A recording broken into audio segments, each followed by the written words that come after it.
আমি যাব দিদির রিসেপশনে। আগের দিন বিয়ে ছিল, আজকে রিসেপশন, তো সেখানে যাওয়ার জন্যই তো let's get ready with me.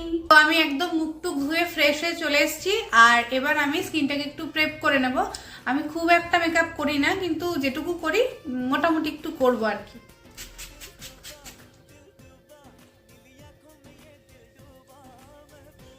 এখন লাগাচ্ছে ময়শ্চারাইজার। আমি স্কিনটাকে রেডি করে নিয়েছি, এবার লাগাবো প্রাইমার, রেনের কি বলিউড ফিল্টার প্রাইমার।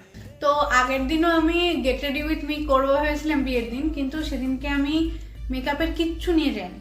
পুরো একটা পাউচ আমি রেডি করে রেখেছিলাম, সেটা আমি নিয়ে যেতে পুরো ভুলে গেছি।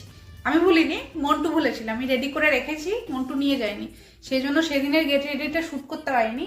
তো আজকে আমার খুব ইচ্ছা আছে সব একদম তাড়াতাড়ি করে রেডি হতে বসেছি, যাতে আমি গেট রেডিটা করতে পারি। এবার আমি লাগাবো এই অরেঞ্জ কারেক্টারটা, কালার কারেক্টার, এই যে চোখের নিচে ডার্ক সার্কেলসের জন্য রাতে না ঘুমিয়ে আমার যেটা হয়েছে। কিন্তু খুলতে পারছি না তো। অরেঞ্জটা দিয়েছি, এবার দেবো এই যে স্কিন টোনটাই ঢাকার জন্য। আমি কোনো স্টেপ টেপ জানি না, আমি আমার মতো করি, যা হয় আমি দেখাবো পরে। এবার লাগাবো হলো ফাউন্ডেশন।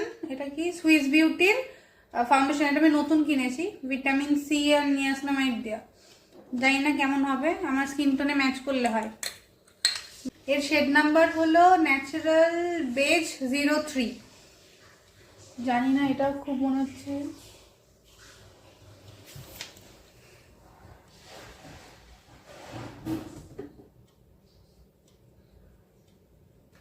ব্লেন্ড হয়েছে। কর ঠিক করে টাকা, কিন্তু স্কিন টোন একদম ম্যাচ হয়ে গেছে লাগছে। টাকা ঠিকঠাক লাগছে না? আর ফেস মেকআপ রেডি।